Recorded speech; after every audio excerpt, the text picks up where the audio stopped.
Good morning, good afternoon, good evening, and good night. Welcome to the Author to Author podcast. I am your host, Pamela R Haynes, award-winning author of 2 books called Loving the Brothers and Loving the Sisters. I interview independently published and traditionally published authors from around the globe. The Author to Author podcast is available on 20 plus streaming platforms and 6 radio stations, namely East London Radio Mixcloud, Pam Tango Radio, UK246.com, Chalk Hill Community Radio, LWR Talk Radio, and the Sounds of My Life radio stations. The podcast is sponsored by Dalgety Herbal Teas. Use the discount code A2AS6 for 10% off your next Dalgety tea order. In this week's episode, I interviewed Abi Osho, and we talked about her book, Becoming Visible, a moving memoir. Let's jump into her episode now. See you on the other side. Welcome to you, Abi, to the Author to Author podcast. I'm so glad to finally have this interview with you. How are you doing? Yeah, I'm doing great. And it's taken us a few date changes, but I knew we'd get there, and here we are. So I'm also really pleased to be here with you, Pamela. Excellent. So, Abi, where in the world are you now, and where did you grow up? And in terms of your heritage, where are you from? Okay, so in the world right now, I'm in Bromley, so on the borders of Kent, and I actually grew up in Hastings, which was East Sussex, and I was there as a baby. We're going to talk more about that with my private foster parents. So that was kind of where I started, and then the journey, I guess, got me nearer and nearer to London. And I'm of Nigerian heritage. Right, okay. I'm sure when we were arranging this interview, though, you weren't in the UK. Where in the world were you? Yes, you're probably right. So I'm an avid solo traveller, and as you know, I create retreats for Black and Brown women, particularly in Africa. So I think I was in Rwanda. Yeah, I think I was in Rwanda for the second time because I've got a retreat out there in September. So I was just finishing off all the bits and pieces when we spoke. Yeah, God, it was that long ago. Time goes so quickly, Pamela. It does.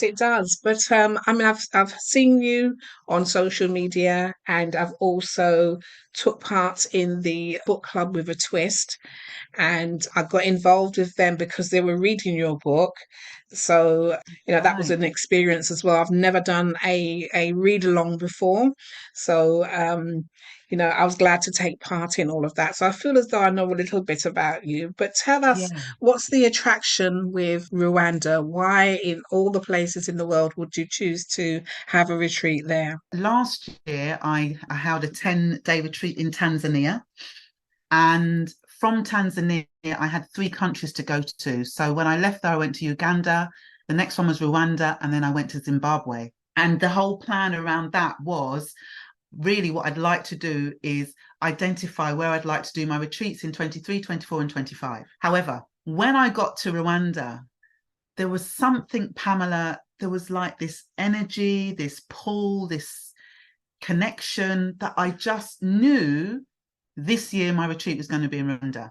And then I think when I started to meet the people, because part of the reason why I go and plan all of my own retreats without the whole tour operator side, not that there's anything wrong with it, it's just not the way I do things, is when I was actually hearing their stories and understanding, what happened in 1994 in terms of the genocide and where they were now 30 years later, absolutely incredible country. And I think what happens, Pamela, and people say this to me, they'll say to me, why did you choose Rwanda? Like loads of people were killed there. Because in their minds, nothing's moved from that time. And so I understand why they have that reaction. And so when I explain how the country is in Rwanda and how beautiful. So, for instance, every Sunday morning in Rwanda between 7 and 10, there are no cars on the road because they encourage people to come out with their children, with their families, to walk, to run, to just generally chat, sit down, have fun. Once a month, the whole country, everybody in the country comes out and cleans the country everywhere. Like, you will never see somebody in Rwanda drop a piece of rubbish on the floor. Like, it's just, You just don't see it.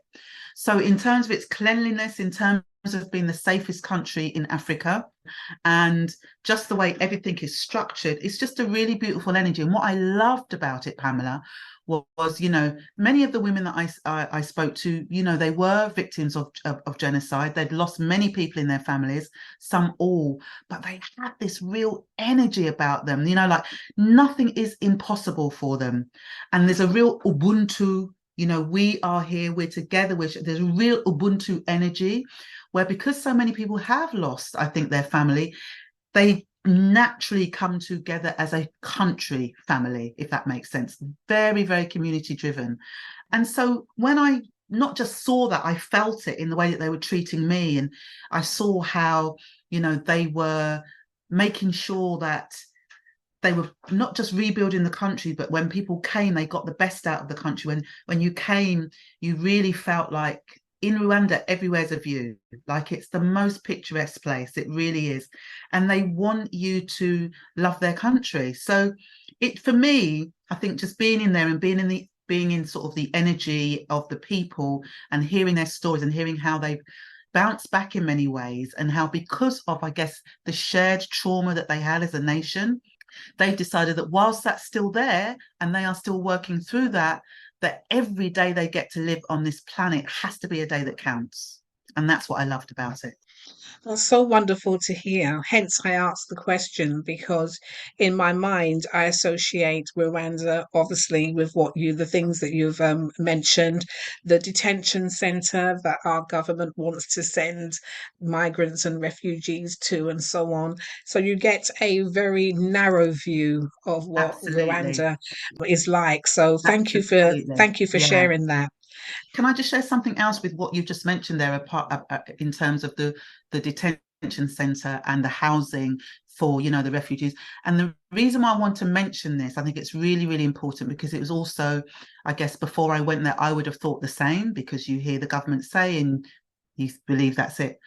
When I went and saw the houses and the apartments that these refugees are going to be living in, I thought it was a private housing. Like, if you ever see them, Pamela, I kept saying, are you sure? Is this really where they're going to be living? These houses, these 3-bedroom semi and detached houses, are incredible. There's a pharmacy, they have a shopping centre, they have schools, all built within this rather large complex, overlooking 25 acres of wetlands. And so I say that because I really want people to start to understand that just because something is put out there and said, until you actually go and experience it for yourself, don't always believe what's written down for you, you know? And the reason why I think this is also important is, one of the things about Rwanda, because of the situation, many Rwandese were refugees for many years. So they have so many places in Africa, let me just add, they choose to go to Rwanda as a refugee if they are fleeing their country. They want to go there as the country of choice. One, because of the way they're treated and they get looked after. Two, you're able to run your business. You're able to work. You're able to give to your family. You're able to give back to the community and to that society. And so when you think about what we have here and what we have in many other European countries, that is not the space that they're in. And you know that, and I know that. So it's very different when you go there and see it for yourself and hear it from the people, but actually see where they're going to be living. It is quite different. Just another. Yeah, that's absolutely wonderful to hear that basically you have a country that can look after others who are also fleeing their country as well. We're supporting our own. So that's really good to hear. But describe for me, what is a perfect day in Rwanda for you? What does that look like? Okay. So a perfect day in Rwanda would be waking up with a beautiful open viewpoint of the window and looking out over Lake Kivu, which is a huge lake which borders Rwanda. It's kind of between Rwanda, Uganda, and Congo. When I say the word lake, and you kind of think of the lakes in the UK, when you see this lake, it's like a sea, Pamela. but within that, it's got its own little islands. It's got its own little islands. And what was really interesting, I think, I'm just thinking about a day that I actually had, is when I was on the boat going around the island, I didn't know that cows could swim. Like, it just never dawned on me because I've never seen a cow swimming. But there, where they actually have some cattle that are living on these little islands, it's just this whole beautiful, calm nature, and surrounding it, you've got the mountains. Yeah. And at the very, very back of the mountains, and I didn't see that, there are like the big mountains in Muzanzi, which is where people go to obviously see the gorillas. But it's so green and so rich. And in the morning, you've got the mist, like you can't see clearly. You just see the mist sat on top of all of the hills. And then as the kind of the morning, the sunrise comes up, the mist disappears. And there you have Rwanda. So that's what I was waking up to. Then I'd just go and journal. And also, when you get into Lake Kivu, it's really warm. Like, you kind of think, oh, it's going to be cold, but actually it's really, really warm. And just being there in the calmness of the water, journaling, watching the fishermen on their simple canoes with their own kind of handmade fishing rods, just fish and then take the fish. And that day, if they're not taking them to market, the family's fed. For me, that was beautiful. Then coming back in the evening to do a bit of yoga, having some beautiful home cooked food. That was a really nice day for me. Oh, it sounds idyllic and lush, the way that you've described it all as Yeah. well. So thank you. Thank you for that. And Thank you for also, asking. thank you for donating a copy of your book. I have it here. It's You're called welcome. Become Invisible, a moving memoir into the era of private fostering, Black child, white family, invisible to the world. Beautiful, beautiful cover. Can you say more about that? Who designed that for you? Yeah, so the cover, you've probably felt it. It's quite a soft feeling to the cover, soft like our skin. So I wanted it to have that feeling. And then the actual head of Africa, but in the head of Africa is a fingerprint. So when you look at her wrap and the camera and underneath, you'll see these lines, and they represent a fingerprint. So they represent the uniqueness of us as a people. Every single one of us is individual, and we came with our own fingerprint. And with that fingerprint, we get to leave our own print in the world in terms of who it is we are and who we're becoming. So that's kind of what that represents for me. And I just thought that it was really important for me to have a cover that when I felt it, it felt soft and brown and warm, and really just the richness of who we are as a people, and incorporated my journey of who I was becoming in terms of that. And then the Africa and the fingerprint really just came from wanting people to recognize that, we are our own uniqueness and we are our own gift. And it's really about celebrating that too. It truly is a beautiful cover and very tactile as well when you hold it. But tell us, Abby, why write now at this point in your life? What inspired you to write? So I had the inspiration probably around 8 years ago, if I'm honest. And I would share my story, not with everyone then. I probably really started sharing my story around 10 years ago. And when people were like, oh, Abby, you should write a book, you should write a book. And I would say, yeah, one day, one day, one day. And I think, well, I know now, and back then, I wasn't ready to write the book because I hadn't done the healing, I hadn't done the work. And to write something as openly and transparent and honest as I have, I had to do the work. I had to do the work. It's very raw. And it was the decision of, do I write a book that's not going to tell my whole truth? Or do I write a book that's going to tell my whole truth? And I knew that I had to get to a place, because this book, whilst it's about my story, it's about 70,000 other people who would have had different stories, but would have had that experience. So I just knew that I wanted to get to a place where I could write it and really be open and explicit in the whole of the journey. And so that's why it took me some time. And even whilst I was writing the book, Pamela, there were things that I'd totally forgotten about. Like, you forget, you push down, might be a little, and it suddenly came up again. and I'd feel myself, my eyes would well up, the tears would come, and I would know that that was the release that I needed in that moment in order for me to continue writing the book. So that's why it's taken me a while to do it. And I also, I think now where so many more people are interested in hearing, we hear a lot about the incredible Windrush story, but we don't hear about this. This has been very much a hidden story. You may hear little bits here and there, but it's not publicized on the. It was never publicized on the news, and so I think that this has a deepness and a richness to it, in that whilst Windrush was very much about the story, the narrative of the time was, our forefathers came here primarily for economic purposes because we were asked to come for the jobs, for the work. Whereas this was always about the education. So in my research, the first African student to be in the UK was here in 1942. So we were here a very long time, but the message is different because it wasn't about economic migration. The message was more about coming for the studying and the education. And that was based on the 1st of October, Nigerian independence, when the then colonizers were leaving the country and wanting us to kind of, run things in the way that they were running it previously.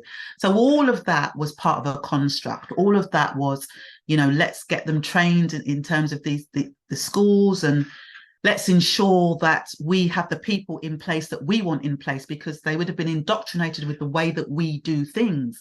And in order for that to happen, we know then that we can still hold on to the resources, which is why they're coming to study in the first place. It was never about the betterment of us as a people. Yeah, it was about keeping that relationship going from afar, so that those very, very valuable resources, as is happening, kept going, kept being taken out of the country and taken to the other places in Europe and around the world that have made these great cities the great cities that they are today. Oh, absolutely. I know of at least two professionals that I have previously worked with who then disclosed to me that they were part of the private fostering arrangements at that time, men and women who are now in their 50s and so on. Yes. And there was still trauma outstanding from their Yes. experiences. A colleague told me that her sister was injured at the hands of her foster parents, not really quite sure how this accident occurred and so on. Yes. There were some who were involved in fights with their biological parents because when the term of fostering was up, Yes. they didn't They want didn't. to give the children back. They had bonded with the Absolutely. children and so Yeah. on. One of my favorite books to read is My Name is Why by Lem Sise. His mother was forced to give him up. Pick them up. Um, Yeah. and then adoption went wrong, and then fostering went wrong. And more recently, people are feeling able to share what happened Yes. to them and to Yeah. write their own books. Now, I don't want you to talk the whole story out because I want people to go and buy your book. But Sure. can you tell Absolutely. us, how did the fostering arrangement, as far as you are aware, occur? How was it all arranged and how did that come about? So, as far as I'm aware, and it's still a little bit hazy if I'm honest, because I never really had these conversations with my biological parents. But what I do know is that my biological brother was already in Hastings, and he was 2 years older than me. So when I went, there was already like a relationship. And my foster mum, she always probably had 4 or 5 of us, Nigerian children. She had 3 of her own children, which you'd have picked up in the book, which were older than us. That's how it came about. And I think a lot of it was very much word of mouth in terms of at that stage. But how it originally came about was the Nursery World magazine. And that was the first little article that was put in the back of the Nursery World magazine. It was in 1955, West African baby wanting a white nanny. I'm going to slightly digress a little bit, but you'll understand why. So last year, I was part of a film called White Nanny, Black Child, a documentary that comes out on Channel 5 this year. It was shortlisted at Sheffield Doc Fest, which is the third largest documentary festival in the world. I didn't even know anything about this until last month. So we went to see it on the big screen in Sheffield last month. Because of my retreat experience, I was a facilitator along with another brother called Michael, incredible psychotherapist. And we had 9 amazing people who were all now in their 50s, probably early 60s, who were all fostered from babies or small children. And it was them really sharing their stories about that whole experience. The documentary is about 1 hour and 90 minutes, and we've just been graced, although I think it's nearly sold out. We only found out yesterday that there's a showing in Bloomsbury Theatre in London on the 27th of July at 6:30. So in you talking about more people are talking about it now, they are. And I think coming back to my scenario, I'm guessing that my parents thought everything would be okay because my older brother was there. And what I've gathered from my research is a bit like if you all live in a town together and you all go. So a lot of my parents' friends, they all came to the UK at the same time. It turned out many years later that cousins that I didn't know existed lived 5 miles away from us. We knew it much later in life because their parents came over to this country with our parents, but we didn't know that at the time. So once somebody found someone that they felt they could trust to a degree, then you would find that there would be a flow of children coming through. So that's how the arrangement came about, but through word of mouth. And how long were you with your foster parents for, and how frequently did you see your parents? I was with my foster parents from 5 weeks old. And I never went back to live with my biological parents. I was there. I don't really remember seeing my biological parents. I remember seeing some of the other children's parents. We used to call it parents down on a Saturday when they'd come down from Nigeria and, they'd be dressed in all their Nigerian attire. I mean, I have vague memories of spending some time with my father, but that was kind of going to visit him at a later age in London. But other than that, maybe 1 or 2 memories of when my father and my mother split up when I was probably about 7. So I remember my mum coming with her then fiance, kind of new husband, saying that she was going to be moving to Canada. And I remember thinking, okay, well, fine. Don't know you anyway. So, no big one. And I just remember her giving me this pink strap watch with a gold face and just being mesmerized by the watch and just kind of being thankful for the gift. But if you're going, you're going, because I don't have a relationship with you. Not that I had those words at that age, but that was the feeling that I had back then. Yeah. So whereas many children were taken back to Nigeria, I wasn't one of those. And, even that, and I've spoken over the years, probably over the last 9 years, Pamela, where I've shared some of my foster story, small snippets on different platforms. People have come back to me and they've emailed me and said, oh my gosh, you were fostered, I was fostered, I've never told anybody, because there's this guilt and this shame that comes with that. I would meet them and I would talk to them about my experience and they'd tell me about theirs. And so I got to kind of, I guess the sharing is also almost like an opening and giving a permission, like you can tell your story. It's up to you. But where does the guilt and shame come from? Because this was an arrangement that you had no control about. So where does guilt and shame come from? The guilt and shame really comes, I think, from when you say in this country that you've been in foster care or in care, there is a judgment. There's a judgment that you're other. Yeah. There's a guilt and a shame, I think, that surrounds that because the people that you're speaking with made an assumption that you were brought up by your Black family. Now you said that you were actually raised by a white family. Oh, there's an assumption and there's a nuance of a judgment there. Does that make sense? So in that experience, my chosen way, and I know for many others, was to not mention it at all. I understand because, and I should have understood, but I'm glad I asked the question anyway, because I'm sure absolutely. my listeners will want to know where that stems from. I've worked in children's homes where there is stigma attached to children who are in care, so hence they may not want to talk about it. But what was your placement overall? What was it like? And what was it like being raised within a white family? I mean, looking back now, obviously at the time, I didn't know anything different. I would say that then, these were white working class families. and it was very racist, so the everyday experiences, you'd walk down the road and coo, nigger, get, that was black bitch, that was the language, like all of the time. And so from a very young age, you either build up a very strong exterior, even though all of those words stung, or you were bullied. So I built up the really strong exterior. And I think there was always this feeling of being an outsider, even though I had friends and my foster mum did the best that she could.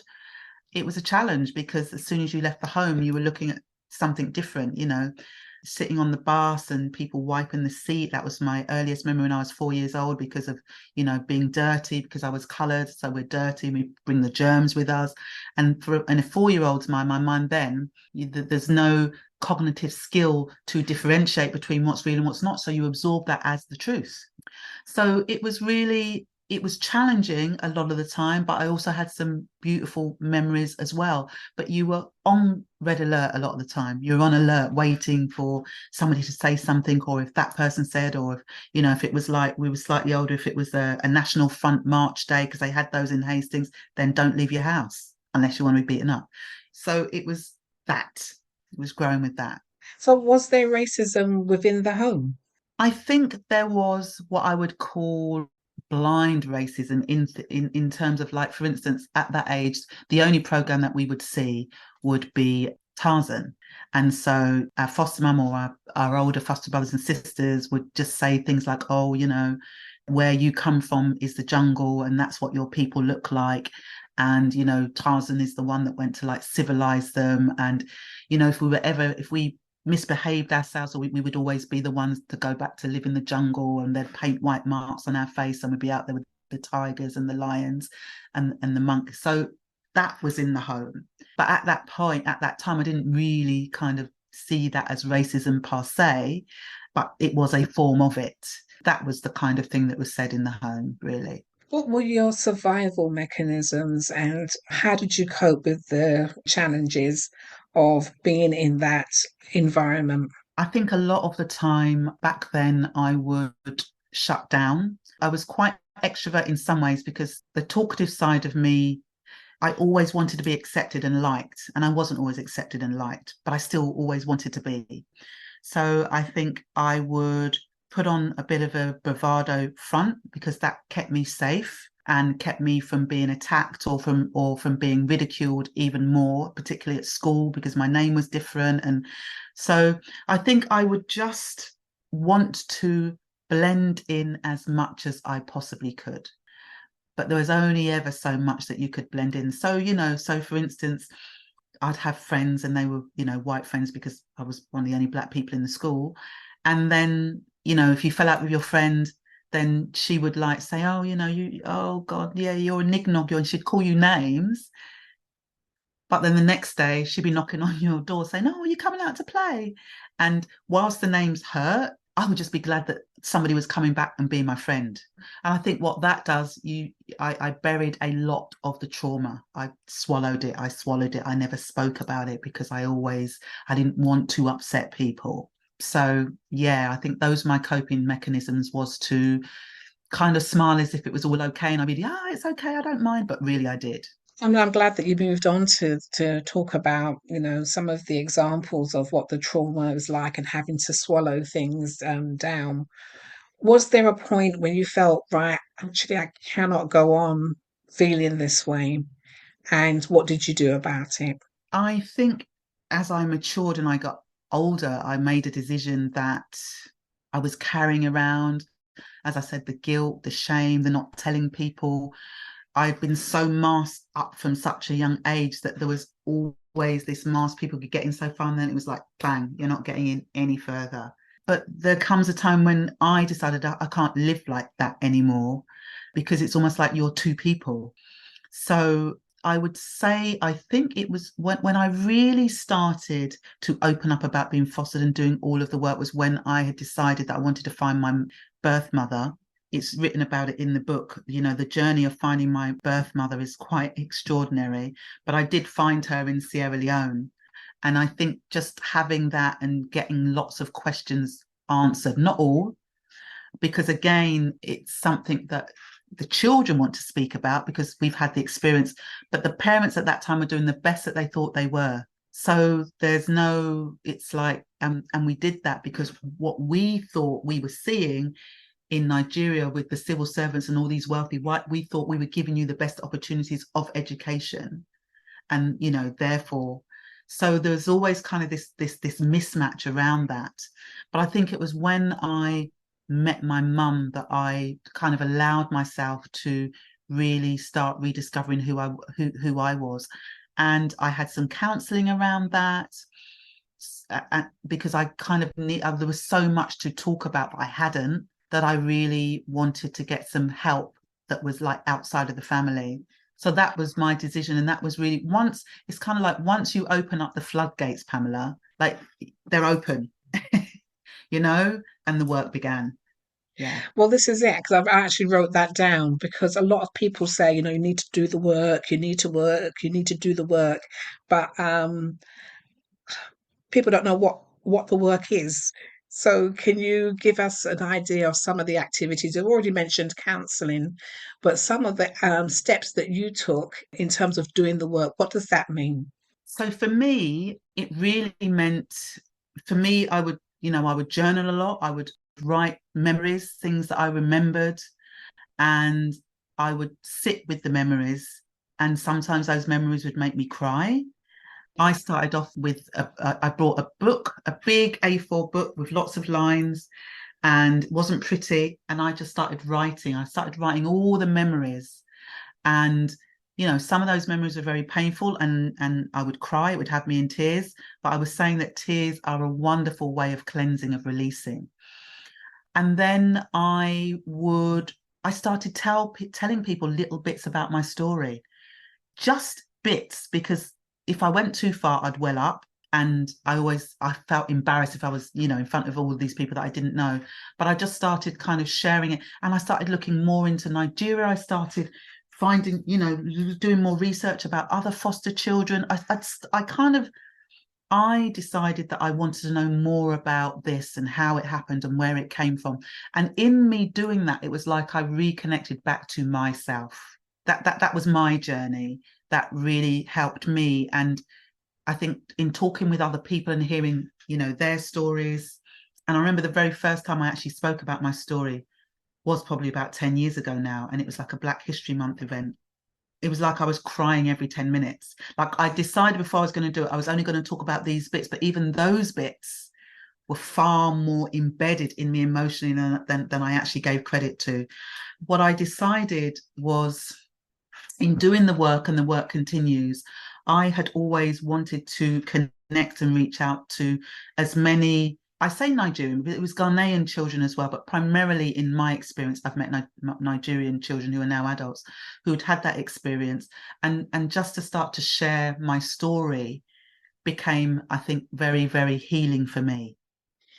Yes, I can imagine. So it's interesting that you talk about journaling, because I've been encouraging some people that I'm mentoring around their work just to write it down. You don't need a posh laptop, you don't need posh, No, sophisticated software, a big no, old notebook and yeah, pen. And just start absolutely. writing and you don't, that doesn't mean that you have to publish a book or a pamphlet or a No, blog. It's for that information is to get it out of you, get it to out of get the you. story out of you and onto Absolutely. paper.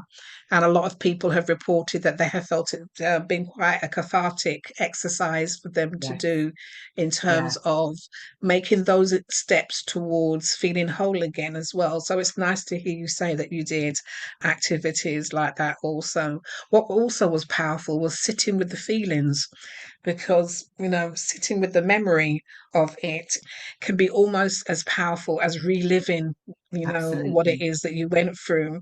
So, Absolutely. what were the challenges for you doing that kind of self healing work?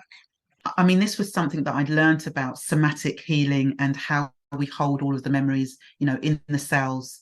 So I do a lot of this work in my work now because it's very powerful. And I think there's a fear there's a fear around going back to that place and it re-experiencing what you don't want to re-experience. However, when it's in the body, when it's trapped in the cells of the body, the only way to release that you know, through the breath and through the movement. It's just allowing yourself to sit with it. What I was doing was I was also allowing myself to recognize it no longer had power over me. So there's a bit in the book, and I won't go into too much detail, but it's in there, where I talk about my abuse and my sexual abuse that happened when I was in foster care. And I share that with you. And that was what took me so long to write the book. Did I really want to go there? Did I really want to have that? But I just know that the feedback that I've got in terms of talking about that, and how many of us it has happened to that don't, I just think it was really important to do it. But I think sitting with that and working through that was probably the most challenging for me. However, when I was able to give myself permission that no longer had a hold over me, that didn't determine who I was, that people were not seeing me for that girl of, you know, 6, 7, 8, 9, 10, 11, 12 years old anymore, because those were the stories, those were the narratives that I was telling myself. It just really freed me to be me. And from a standpoint of, I guess, not just my own personal power, but knowing that I've been able to work through that when other people come into my field or come into my area, and this is not something that people share easily, but there is almost like a comfortness that they have with me because they've had a very similar or shared experience, but they've just never spoken about it. And even in the not speaking about it, Pamela, that trauma has an energy that sits within you, and that comes out in many other ways. You know, in relationships with your children, you don't see it because you're living it every single day, but others see it. They just don't know what it is because you haven't actually told them. I was going to ask you about that because you mentioned about the trauma sitting in the cell, and that's SELL, isn't it? How does that trauma manifest itself if it's left untreated? We will know about physical, you know, if you don't treat a broken arm or a broken leg, and we do a lot around mental health as well, you know, in terms of knowing that, you know, treating mental illness just the same as a physical illness. But something trauma being trapped in the cell is something quite profound. So I'd like to know, how does that manifest itself if left untreated? It manifests itself in many different ways, I would say. When stagnant energy, when trauma is trapped, you know, inside a cell, depending on what the trauma is and where it's trapped. So for many people, that will end up in some kind of illness. And some of those illnesses are quite serious. Rheumatoid arthritis is quite an example of trapped trauma. Different forms of cancer, because emotions, you know, emotions from the limbic system, they flow everywhere in the body, as you're aware. But when we don't deal with them, we think we're pushing them down. It's gone away. It's gone away. It hasn't gone away. It's there. It's festering. It's attacking other cells. They're mutating. But we can't see what's happening inside the body because we still have that old script and thought program running about what happened to us. So we're keeping that energy alive in the cell. We're keeping it alive in the cell. And so for some people, so many things, fibromyalgia, I mean, there's many different autoimmune diseases that I'm not saying don't go to the doctor for treatment. For many years, I worked in the world of holistic health. And that's another thing I do, is I go and source all my own African oils from different places in Africa. But the reason why I was doing that is because the red, the yellow, the orange pill is not always the answer. It can be for many people, so I'm not saying not, but there's a deeper level. There's a deeper level of energy. Where it needs to move throughout the body to be released. And that can really only be done by doing that work, by vocalizing, by breath work, by movement, by really kind of almost feeling the feelings again to the point where you kind of feel it leave the body, if that makes sense.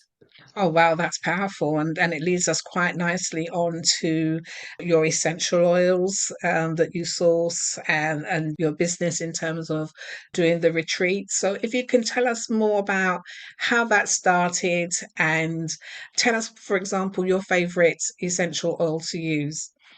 I have a few, but my favorite one, and I guess this is because of the memory that I have with this oil, is called Namibian myrrh. So myrrh on an emotional level is known as the oil of Mother Earth.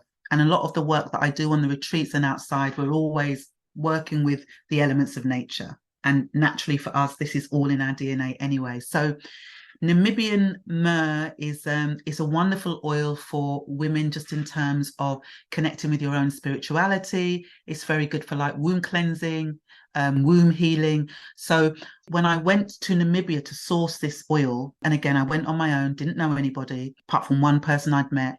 And where I had to get it from was 10 hours away from where I was. So we drove from Windhoek up to Opuwo, which is the northern Namibia, hottest place in Africa I've ever been. I had my hair in like Kano at the time. I took my hat off and I remember the partings burning. I had to put my sun hat back on. It was intense heat, Pamela. However, got to the distillery and, I saw how all of the oil was sourced. Very, very, very interesting. And then the next day I went to meet the Himba people. These are a semi-nomadic, so they still live off the land. They still live in their corrals with the cattle. There's probably only about 25,000. So we drove right into the bush for this off-road, and an amazing people. And so they were telling me, because it's so hot there, they don't get to use water. Like all of the lakes and the rivers are dry and cracked. So they steam. They use this red ochre and they mix it with the Namibian myrrh, and they steam their skin. I mean, it's beautiful, beautiful soft. So I spent some time with them and I said to them, okay, they taught me through the initiation process and how they utilize the oil, how they burn it, how they douse it, how many days they use it for young women. She started her period. She's now kind of, of those childbearing years. And I said to them, is there a name for Namibia? Is there a name for it in Ochahimba? And they said, yes, Omumbiri. So I said, well, what does that mean? And they said, remember who you are. I was like, wow. Even when I think about that now, and I just remember them saying, it was like I had come all that way to hear that. So when women buy that oil from me, and I explain to them and I just say, this is about you remembering who you are. Like, this is a really powerful oil. So that's my favorite one. Oh, that's beautiful. What a beautiful thing to travel that far just to meet yourself. I think is absolutely beautiful. And what did you say the name of the oil was? So it's on my website as Namibian myrrh, but it's actually also there. It's called Omumbiri, Omumbrii. Beautiful, beautiful. So you have a website. Do you want to say what it is now and perhaps tell women how to use that particular oil as well? Yeah, absolutely. So my website is www.soul, SOUL, melanin, melanin.com. And you'll see all of the oils that I've sourced from all over Africa on that website. You'll see my retreats that I've got coming up. You'll see my coaching, mentoring. You'll see everything that I do on there, and the books there as well. And I generally say, in terms of using the Omumbiri, it's wonderful to use. It's very earthy. So it's beautiful to use in the diffuser. You can just take one drop, rub it together and just breathe it in. Another way that I use it, because I think it's a very, very powerful point, but I'll always say do a patch first test, because these are essential oils. So you might want to mix it with a carrot oil, like your coconut oil, or, a black seed oil, something like that. I have many carrier oils, all African, on my website. So I take a drop, and then I rub it in my belly button, because your belly button is your life force. Yeah, it's the umbilical cord connection. It's how we continue to be who we are. So it's a very, very powerful place to use the oil. Yeah. Oh, that's wonderful. That's beautiful. And if people wanted to get hold of you, they could probably get hold of you on the website, but are you on social media as well? Yes, I am. So you can follow me on Instagram. If you're an Instagram person, it's Abi_Soul Melanin. Or if you're a Facebook person, I am Soul Melanin Abi Osho. And on LinkedIn, I'm Abi Osho. And my email, if you wanted to reach out via email, because some people don't use any of those channels, it is abi@soulmelanin.com. Thank you. And if people wanted to get a copy of your book, Become Invisible, is that also on your website? Yeah, so Become Invisible is actually on my website. So yeah, please go ahead. You can get a copy. I will happily sign it for you and post it out to you. I always like to put a few little words and just put my energy into the book. So yeah, absolutely. So other than your retreats and your mentoring and so on, are you planning to write another book? Pamela asked the best questions. So There is another book that I would love to write, and it would be about my journey to all of the different African countries, and who I've met, and some of those challenges that I've had along the way, getting on the wrong bus, going the wrong way for 2 hours, not speaking the language, all of those things that can happen to you, and about the sourcing of the oils and why I source them, and meeting those people and what it's doing to change their lives. And yeah, I definitely think there's another book in me. Do you see yourself living in Africa? Yeah, I do. I'm not sure where yet, because I just love going to so many different places, but I definitely do see myself, living in Africa. And that might not be for the full year. I might do a bit of like half, but my heart's there for sure. And do you have a family as well? So I know you travel on your own, but is there a plan to perhaps travel with your family? Yeah, absolutely. So we're kind of having that whole discussion about Africa and Nigeria and them coming out, and just really kind of, my husband travels a lot to Africa anyway. So sometimes when he's in Africa and I'm in Africa, we will fly and we will meet each other, and we'll spend 3 or 4 days, whatever, together. And like when he was in, where was he? South Africa. I was in Zimbabwe. So he flew, and, we met, and so we do that too. We do that too.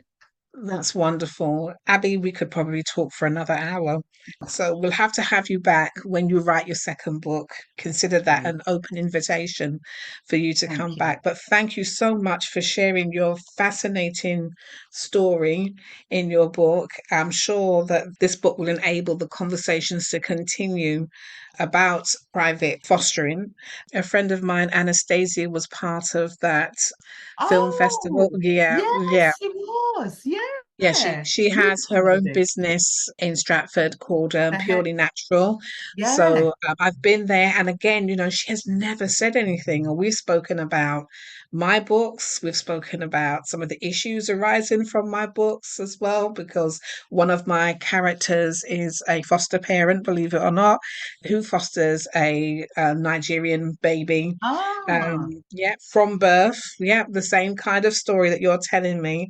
And she has never interesting. said she's read the book, she's a fan of it, and she's never mentioned it. So it's wonderful to hear that now she is sharing her story and enabled to, or empowered to tell her story in such a powerful way as well. So Yeah, I'm yeah. hoping that the film, is shown nationally to give people the opportunity here to, I would certainly be one of the first in the queue to go and see it. So congratulations on the film, also. I wish it every success. And it's Thank you. wonderful hearing these stories finally coming out. Yes, Like the ones about barrel children, the children who were left yes, behind when when absolutely, their parents. absolutely. So all of these stories are now coming out, and just shows how diverse our experiences are. And we're Yeah. not monolithic. You can't just put us into Uh-uh. a Went to pigeonhole. We box. all have different experiences. So thank you for starting us on this journey. I'm looking forward to finishing the book off, and I wish you every success in your ventures. Thank you so much.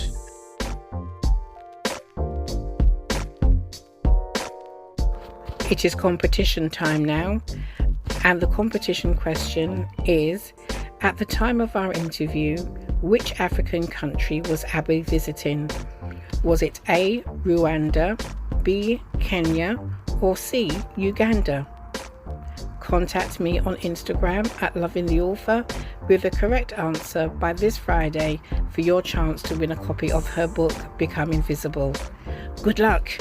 Thanks for listening, and we'll see you next time. Bye for now.